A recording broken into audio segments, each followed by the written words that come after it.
Olá, muito boa noite. Segunda-feira, 30 de novembro. Veja agora os destaques de hoje no Segunda Edição.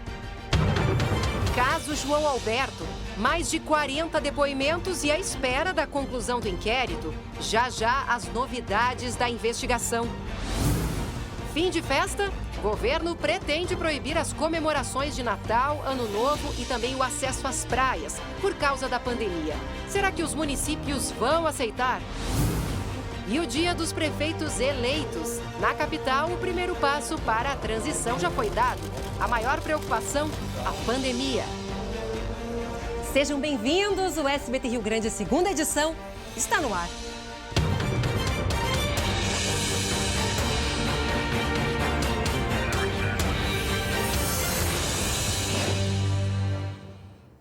E a gente começa a segunda edição com um alerta, porque o Rio Grande do Sul está praticamente todo vermelho. É isso mesmo. O governo do estado aceitou 2 dos 11 recursos ao mapa preliminar do distanciamento controlado. Com isso, apenas as regiões de Guaíba e de Cachoeira do Sul passaram de bandeira vermelha para laranja.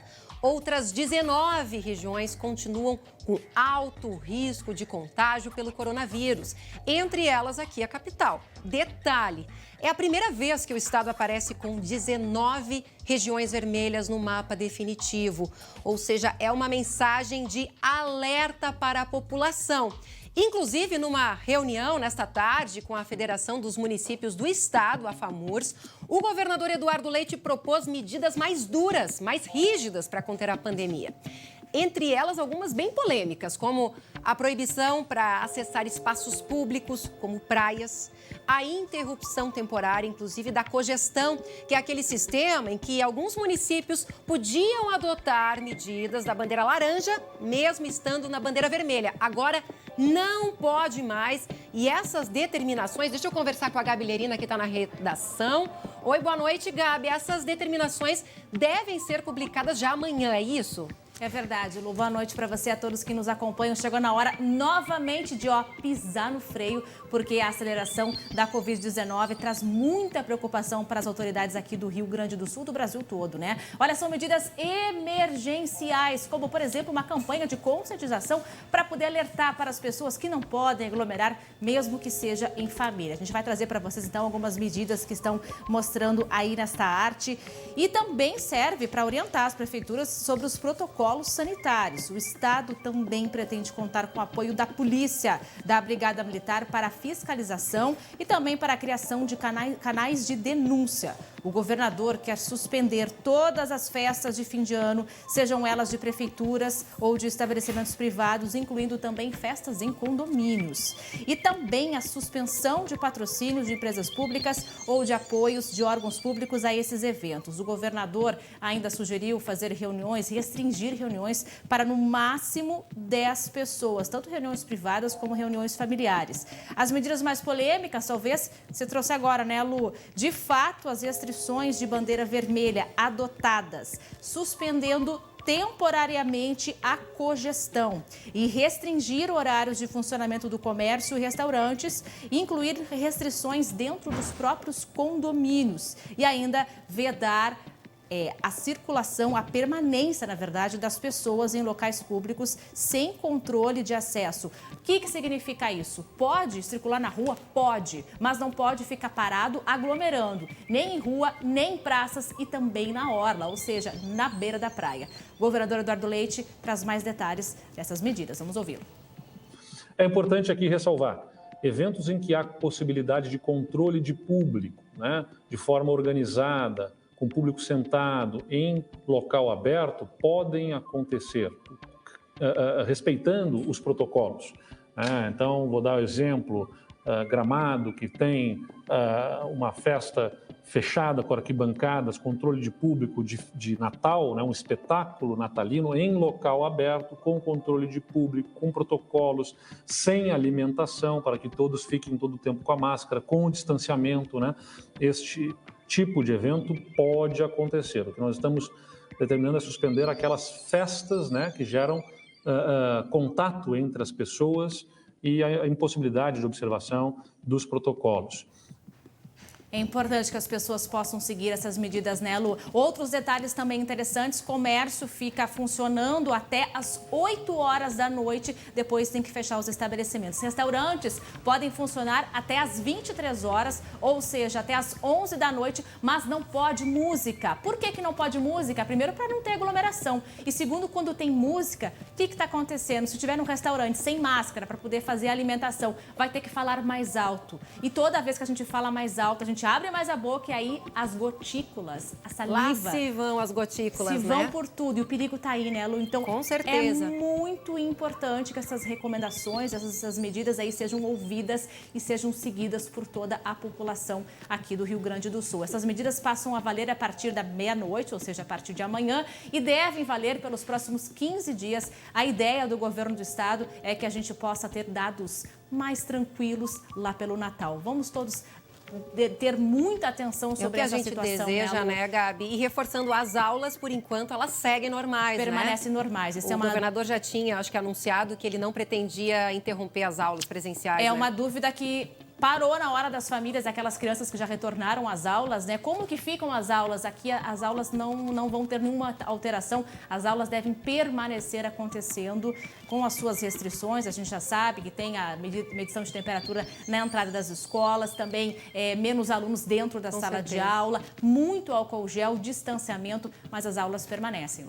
Tá certo, muito obrigada, Gabi, pelas informações. E a gente deixa aqui também essa mensagem para as pessoas que estão em casa nos assistindo. Não é à toa que o governo está tomando essas medidas, porque realmente a gente está tendo uma alta no número de casos aqui no estado. Aqui em Porto Alegre, hoje, por exemplo, passaram ali, o número passou de 266 o número de pacientes com Covid nas UTIs. É um patamar lá do início de outubro. No Rio Grande do Sul, a gente vem aí observando um aumento muito grande no número de casos. Então, máscara, sempre máscara e nada de aglomeração. E olha, hoje foi dia de dar o primeiro passo, né, para a transição dos governos, como aqui na capital gaúcha. Um dia após a vitória nas urnas, o prefeito eleito Sebastião Melo se reuniu com o atual, o Nelson Marquesa Júnior. E na pauta, o quê? As ações, para conter a pandemia. De olho na tela. Horas depois de eleito, Sebastião Melo, do MDB, teve uma segunda-feira cheia. Depois de conceder entrevistas aos veículos de imprensa da capital, Melo deu a largada na transição de governo. Ao descer do carro, no Paço Municipal, foi abordado por eleitores. Melo foi recebido pelo atual prefeito Nelson Marquesa Júnior, do PSDB, para uma reunião a portas fechadas. O encontro durou pouco mais de uma hora. Melo e Marquesan anunciaram que a transição pode começar ainda nesta semana e deverá ser feita através de seminários com cada secretaria. O prefeito eleito garantiu que a pandemia do coronavírus será prioridade. Tema número 1 é a Covid. Não tenho dúvida nenhuma, porque o prefeito vai tocar isso até o dia 31 e nós vamos tocar a partir do dia 1º. Então, isso na transição é o ponto mais sensível, mais importante dessa transição. Tudo é importante, mas esse é o mais importante de todos. Na quarta-feira, Melo embarca para Brasília, onde pretende ter uma agenda com o presidente Jair Bolsonaro. A conversa com o presidente diz: olha, presidente, nós queremos manter os recursos que já tem com as cidades, as parcerias que tem com a prefeitura e aquilo que for preciso ampliar. Então, a conversa é uma conversa política. Eu acredito que o Brasil vai comprar vacina. Eu não sou daqueles que acham que o Brasil não vai comprar vacina. Sinceramente, acho que isso vai acontecer. Melo foi eleito neste domingo com 54,63% dos votos válidos. E derrotou Manuela Dávila, do PCdoB, que teve 45,37% da preferência do eleitorado. Em Porto Alegre, a abstenção foi de 32,76%, ou seja, 354 mil pessoas deixaram de votar ontem. E amanhã, o Sebastião Melo já se reúne também com o governador Eduardo Leite para tratar, por exemplo, sobre a pandemia. Bom, e além de Porto Alegre, houve segundo turno em 4 cidades: Caxias, Canoas, Pelotas e Santa Maria. Nas cidades da Serra e aqui da região metropolitana, houve mudança no comando. E nós agora vamos conversar com o repórter Guilherme Fadanelli, direto de Caxias do Sul. Boa noite, Guilherme. Por aí também teve mudança, agora é com o PSDB, não é? Exatamente, Lu. Boa noite. A gente está aqui em frente ao prédio do Centro Administrativo, onde a partir do dia 1º de janeiro, a Adiló de Domênico assume a Prefeitura de Caxias do Sul. A chapa dele, composta também pela vice Paula Iores, teve 59,57% dos votos. Atualmente, Adiló é vereador pelo segundo mandato aqui em Caxias e também tem experiência como secretário de obras e também presidente da Companhia de Desenvolvimento de Caxias do Sul.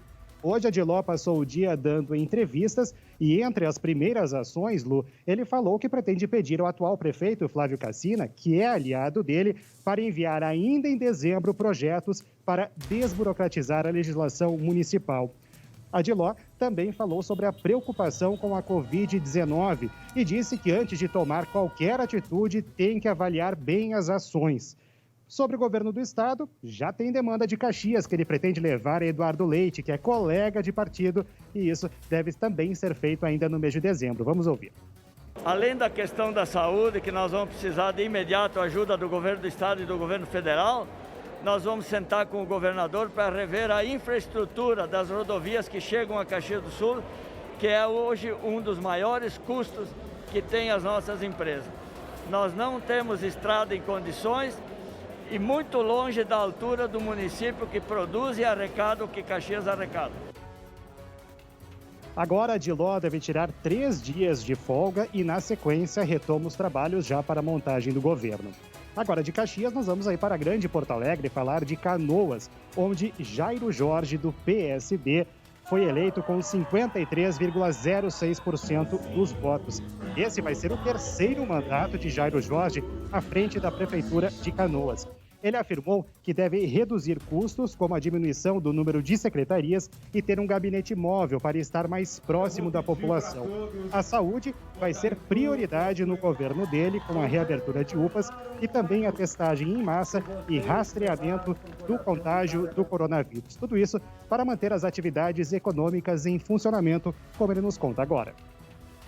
É necessário liderança nesse momento, até porque o caminho não é fechar o comércio. É garantir, inclusive, o fluxo, né? Regular o fluxo, talvez até ampliando os horários para evitar esses pontos de estrangulamento e aglomeração. Então, são caminhos novos diante de uma segunda onda que é nova, né? Portanto, temos que estar preparados para esse desafio.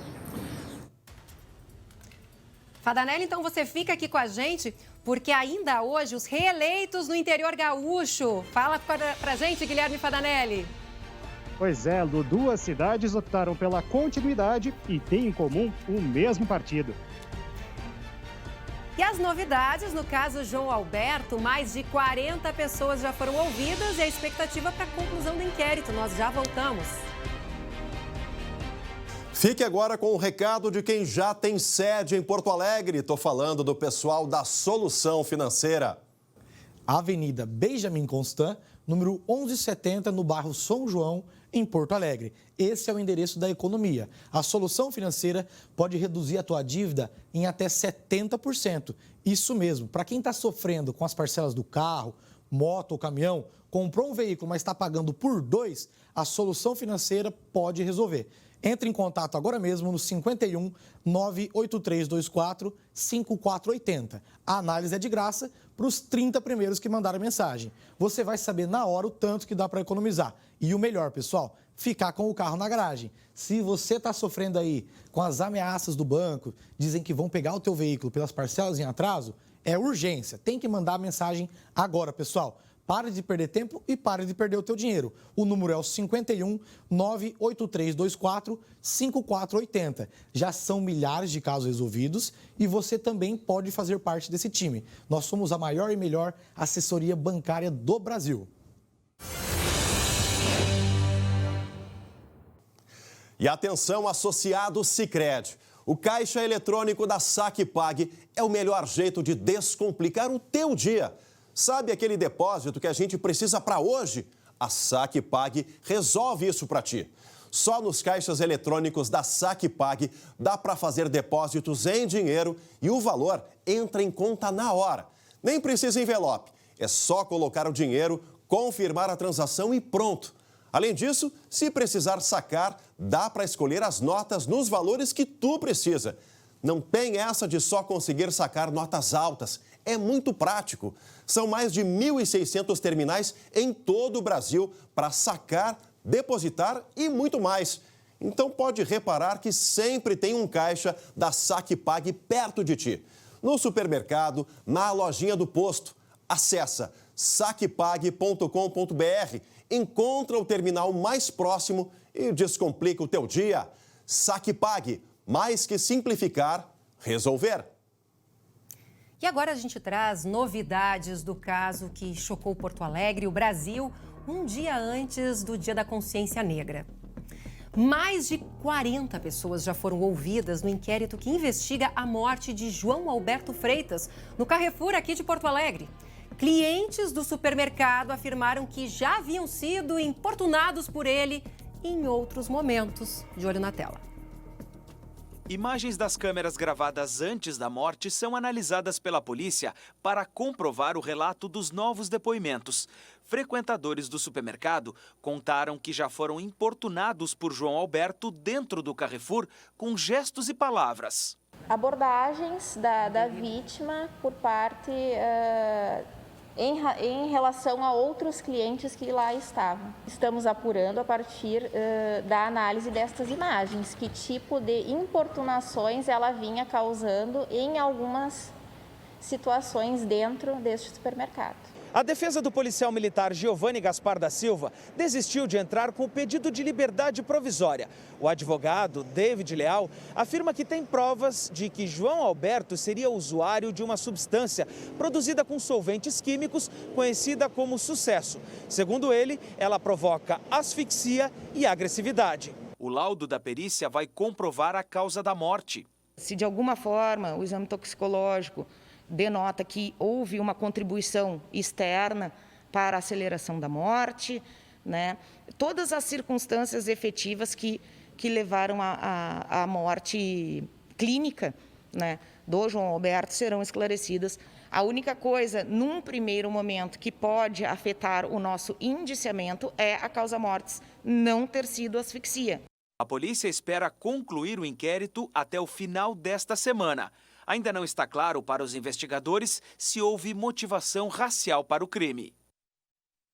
Expectativa aí com o laudo da perícia que deve sair essa semana. E a gente volta a acionar agora o Guilherme Fadanelli, que está em Caxias do Sul, mas agora nos conta sobre os prefeitos reeleitos em Santa Maria e Pelotas.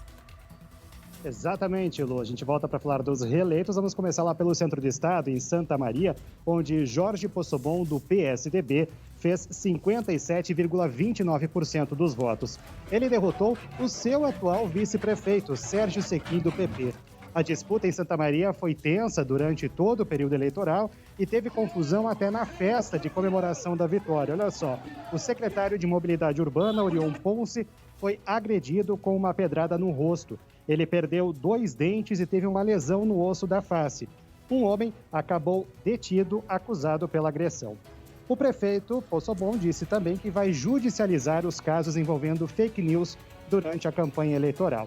Agora, falando sobre os projetos, Lu, ele disse que as prioridades são a retomada do desenvolvimento econômico e também o retorno das aulas. Inclusive, nessa semana, ele deve se reunir com o governador Eduardo Leite para tratar sobre o coronavírus lá no município do centro do estado. O prefeito afirmou ainda que deve informatizar as escolas do município até o fim de 2021 e também vai trabalhar para reduzir a burocracia.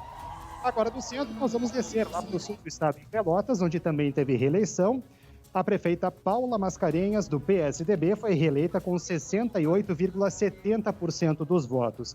A prioridade imediata de Paula também é o coronavírus, tudo isso para manter a retomada da economia. A prefeita também disse que vai dar um foco, uma atenção especial para os bairros lá de Pelotas. E para a gente encerrá-lo, vamos falar de abstenções, porque em Pelotas foi o município que teve a maior diferença entre o número de abstenções e os votos feitos pelo candidato que ficou em segundo lugar.